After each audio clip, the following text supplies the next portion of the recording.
So, Maria, I just want to get started here with a kind of a broad question here. And, the war in Ukraine has had a dramatic effect on European security, global security for sure, but certainly European security. The war led Finland and Sweden to seek membership into NATO and assimilate their defense policies into the alliance.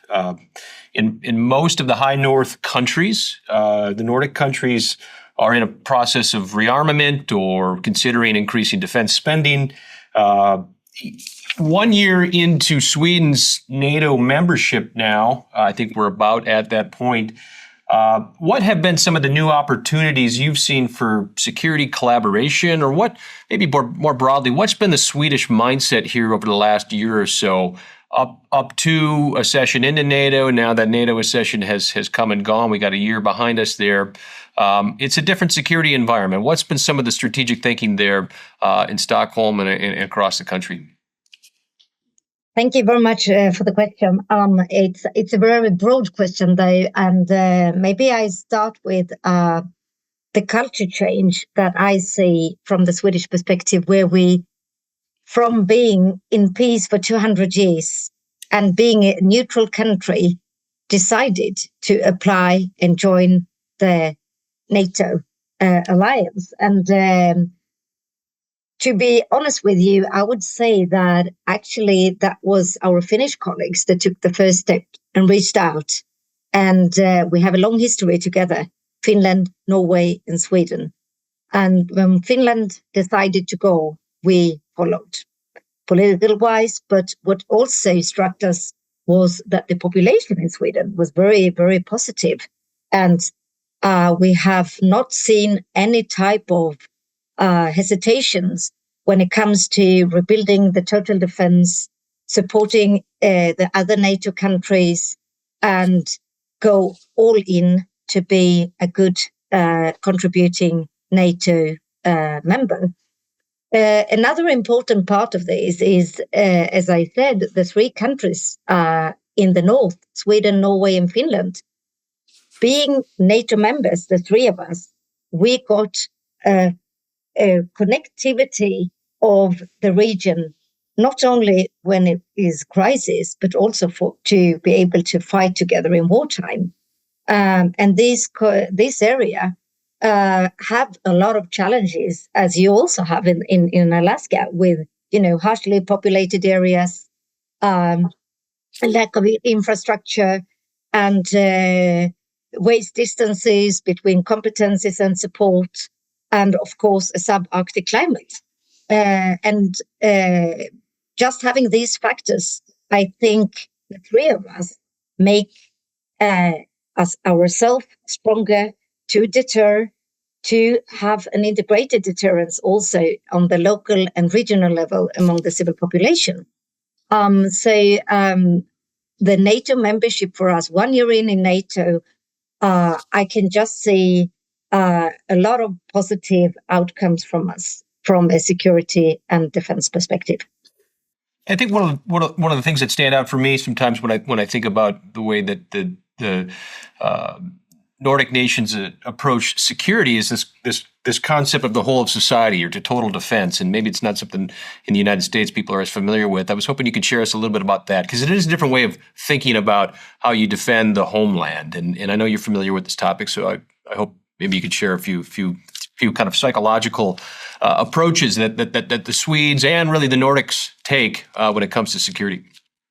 But in Sweden, we define it as the civil defense and the military defense, bringing them together and being able to fight in wartime, but also be prepared for crises like natural disasters, any type of hazards that can occur, and being prepared in all different sectors that are needed for surviving and securing our security, and in worst case, the wartime.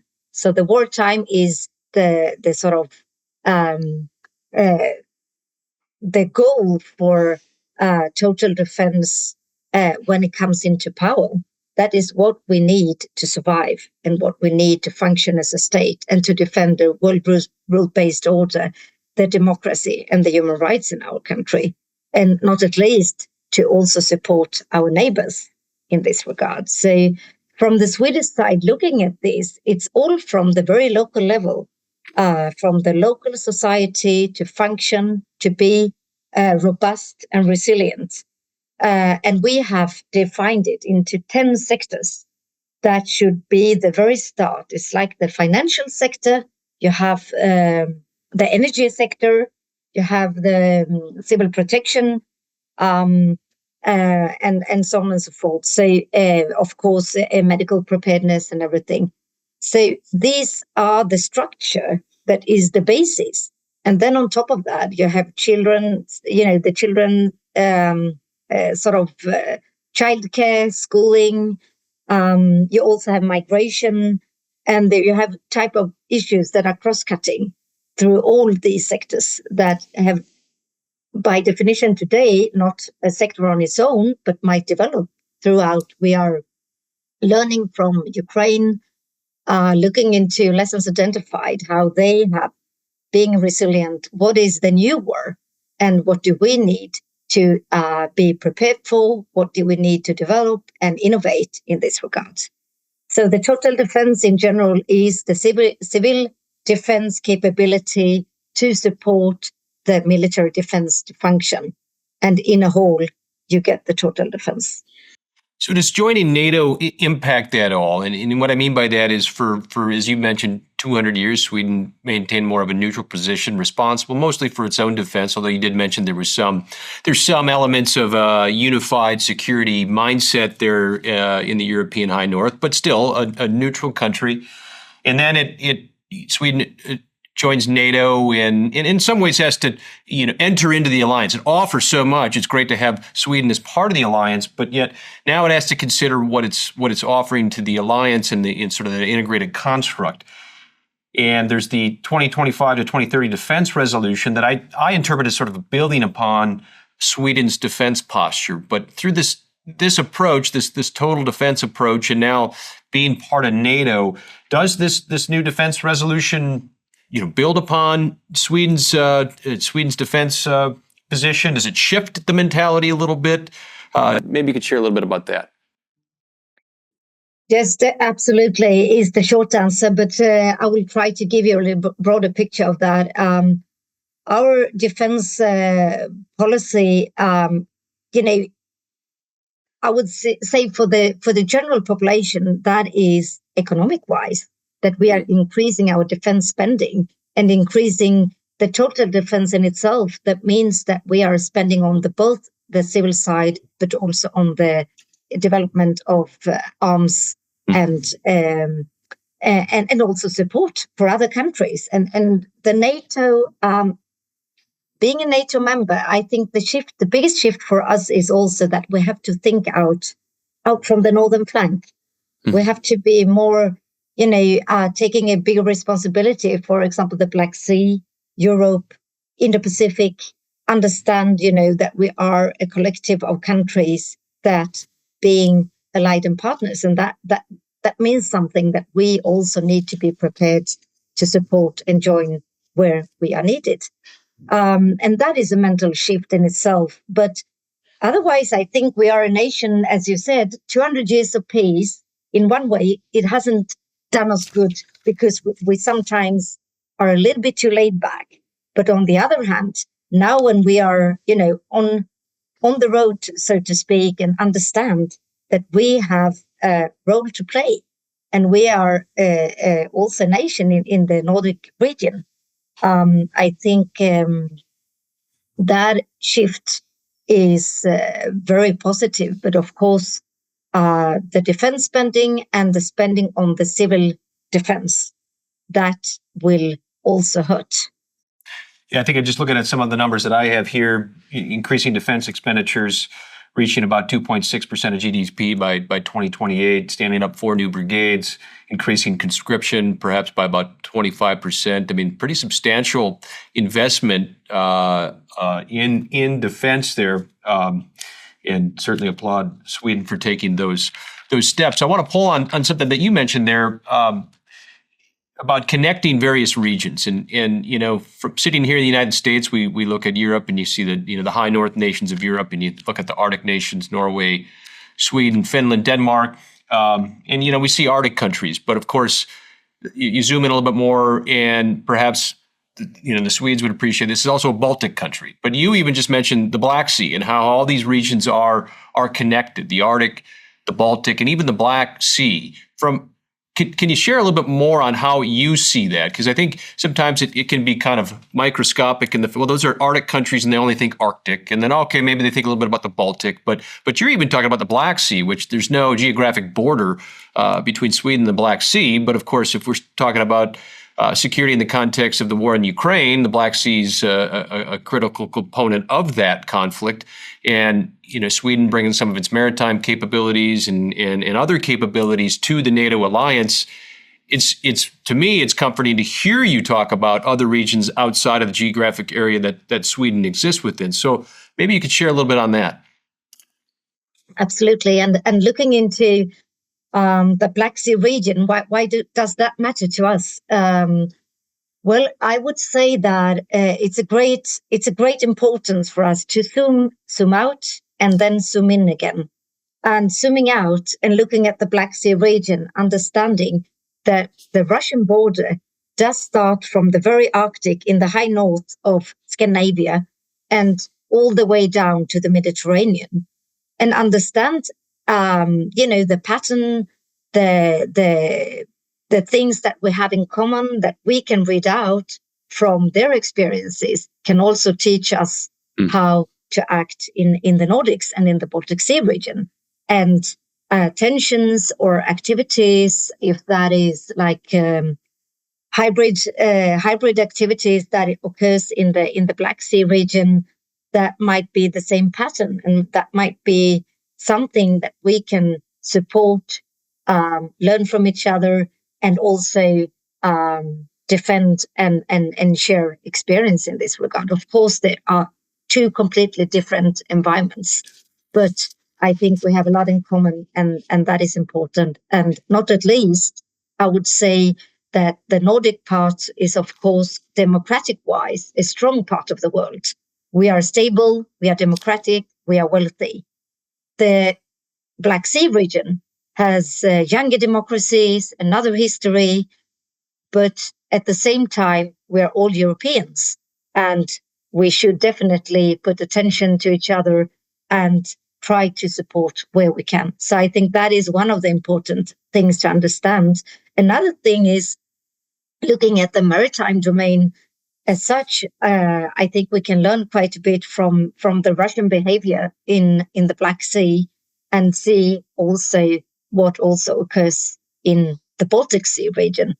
But at the same time, zooming out again, looking up at the Arctic and how the Arctic also connects with the Indo-Pacific, and see the patterns there. So I would say same agitator. We have Russia.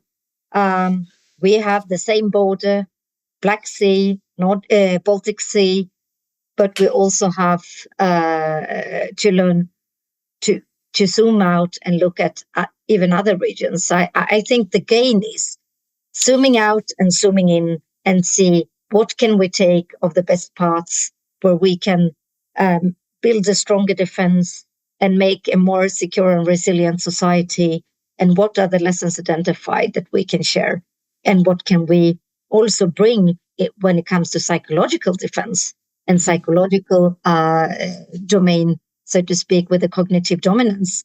There, I think we have a lot to learn from Ukraine, and that we can share and support each other from example, Moldova, from Romania, and other countries around, Bulgaria, and where we can have the same type of pattern also in the Baltic Sea states. I think the Nordic states might differ a little bit out from that. We have had a longer period of time of stability. We have been more wealthy, but now we are pretty much in the same situation. So therefore, I think the connectivity is very important. You've been involved with a series of European strategic deterrence games, and one of which I believe just occurred in Romania, if I'm not mistaken, or somewhere in the Black Sea region.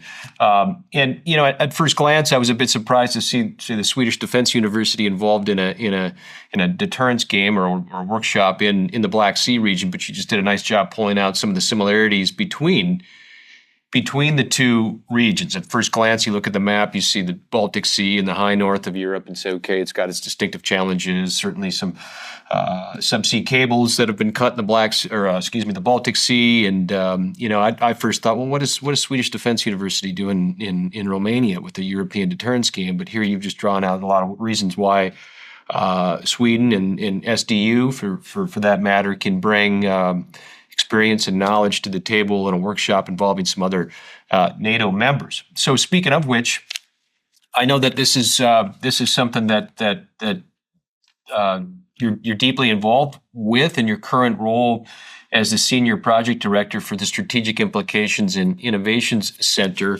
And you're currently working on the Deterrence and Horizontal Escalation Project, if I'm not mistaken. What is this particular project, and maybe specifically, I think in some of the language describing it, it calls for a wider perspective of European security. I was hoping you could share a little bit of that, because I think that might fall in line a little bit with what you're sitting in the U.S. might be being asked right now of the Europeans to maybe try to take a bigger look at security, or a more broad look at it. But let's perhaps hear it from you first. Well, the strategic gaming is a tool, a matrix game that we have conducted and developed together with the National Defence University in Washington. And it started off actually as a project called Baltics Left or Bang, where we, together with the Baltic Sea countries, the US, together did a series of workshops and games in collaboration, broaden our perspectives out from the dime perspective, the diplomatic, information, military, and information and economic perspective, civil and economic, sorry. This is actually what it's all about, bringing people together from different perspectives, from the military, from the civil, from the diplomatic, from the expert side, and have a sort of methodology that really pushes you out of the box and to think broader, think together, develop together, and also learn from each other, from the different perspectives, and also increased understanding of different types of language. Because when it comes to severe situations, it's very important that we do understand different perspectives, whether you are on the civil side or the military side. I think the platform for engagement, the platform for communication, is more important than ever. And that's why we continue this project, having gaming as a driver for both policy development, for research, and for further dialogue. So in between the games, we usually have workshops where we dig in with attachés, with experts, with researchers and diplomats on certain issues in certain areas. So we started off with the Baltics Left or Bang. We moved over to the Arctic and High North deterrence game. And the main purpose was to look at the Nordics, to increase our awareness together with the US. What is deterrence? What does that mean for us? On the military side, maybe it's more, clear, but on the civil side, how do we understand it? How do we understand it in the total defense concept? And what is, at the time when we did the game, what does integrated deterrence means for the population? So that was the main focus on the second row. The third row, as you mentioned, is the horizontal escalation, where we tried to widen the scope and make a broad understanding of Russia's border to Europe, from the very north to the Mediterranean. And what does that mean? What implications does that have? And bringing different scenarios on the table, and scenarios that might not be too far away, not too strange, or not too sort of, unrealistic, and then tries to stretch us in that in that framework. And now, thirdly, we are in the next row of European security and deterrence, and that is also very important to also get together to understand, where are we? Where are the European countries today? And what is European security? What is European deterrence when learning from the war in Ukraine? And we all support Ukraine in different manners with the resources we have. And at the same time, we also see that we are challenged in many different ways when it comes to hybrid threats, cyber, and other type of activities that occurs at this very stage. So in these times of uncertainty, and these times where also things are changing very rapidly, I think playing strategic games, and I would like to underline, it's not war games, it's strategic games where we bring people, decision makers, on the right level to contribute together and give us, thoughts, give us ideas, and not least give us data to develop further and be stronger together. So I think that is the main purpose of the strategic gaming. I'm curious what some of the findings might be. You mentioned that these strategic games will give you ideas, they'll give you data. You go through different scenarios. You mentioned three different scenarios that you've covered over the last year or so. What are you learning, and how can you be confident that measures to increase deterrence don't accidentally lead to, say, escalation? Instead, has there been some critical findings that you've seen thus far, or maybe differences between the various strategic games that you've played out in different regions, or perhaps what might be true one area, say in the Arctic, might not be true in another area, say the Black Sea, or vice versa? And certainly, and there's a lot of questions thrown at you here, but some areas the threats are more traditional and obvious. There might be warships, say, on the Black Sea, whereas, say, in the Baltic Sea, there might be more hybrid activities such as cable cutting, and we have to determine whether it was a nefarious activity or an accidental one. So I think it'd be helpful maybe if you could share some of the things that have been learned, or maybe some of the things that were surprising that came out of some of this. As we are focusing on the Arctic region, let me share a few takeaways from the High North deterrence game, which I think was very interesting, in particular, where we conducted a game in the Stockholm region. We brought, people from embassies, from the headquarters, politicians, and all people from different capitals coming together and did a strategic game first in Stockholm. The takeaway from the Stockholm game, they were discussing deterrence by definition. They were discussing deterrence and integrated deterrence. What does that mean by definition in the different countries? More on a policy level. We did never get into, the real stuff in that sense. We were more of a sort of political play. Then we moved up to the very high north on the regional level and played the same game with the local representatives from the same type of audience. You had the military, you had the municipality leaders, you had the regional government officers, and so on and so forth. the outcome was very clear. We do have integrated deterrence here, they said. We could see that they could be more concrete on exactly what they do to deter. What does it mean to deter in this region? And that was a very big takeaway up from that game where we could see how different regions actually taking on such a methodology in a very, very different way, that the outcomes actually was hardly not even comparable. And the important thing is maybe not all the new things coming out, but to statue, like we could, out from the games, statue that the Arctic are moving from a low tension area to a more high tension area, a geopolitical sort of interesting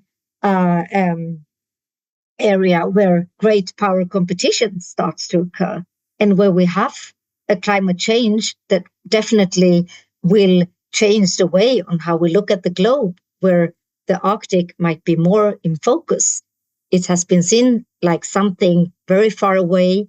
The mentality and also the sort of view out from the game, looking at the local population and regional population, they have been living there up in the north peacefully, no really interest in their lives and situations. And to the game changer, where they're actually in the middle of the center of the development here, where a rapid climate change is really, really striking them up there. Traffic, military exercises, tensions between civilians out meeting out on the sea when it comes to trade and fishing and other stuff.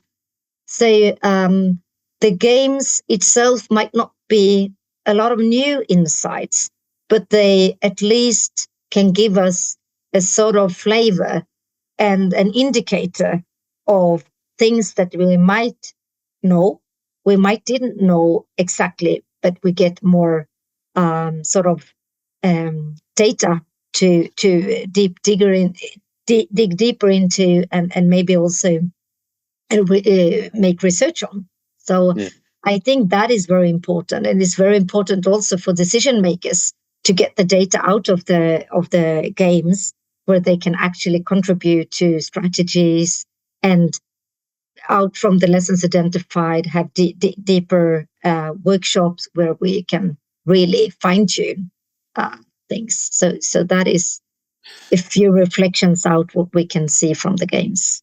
So if I'm pulling out a little bit from the scenario, the example you're giving, it seems as if in some areas of Sweden in particular, there's a real visceral experience for people in real time, seeing some of these changes play out. In Stockholm, it might be the city itself, the area around it might be kind of business as usual, unless you're involved in the strategic development or the policy of developing Arctic strategies or defense strategies. But in other areas, perhaps in the Baltic Sea or in the High North, people are experiencing this in real time.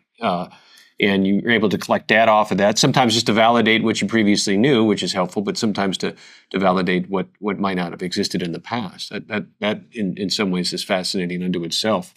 As we kind of get towards the end here, I know that there was supposed to be a strategic game played out next week with the National Defence University in Washington. I think last I checked, that might have been postponed. Regardless, I believe it'll happen at some point. Can you share us a little bit about what that one will be about, and perhaps what you might expect to maybe not come out of it, but what you would hope to get out of it? The game that was planned for next week was on European security and deterrence. We thought and we think usually we have a game in Europe, Stockholm, and one game in Washington, and we alternate that.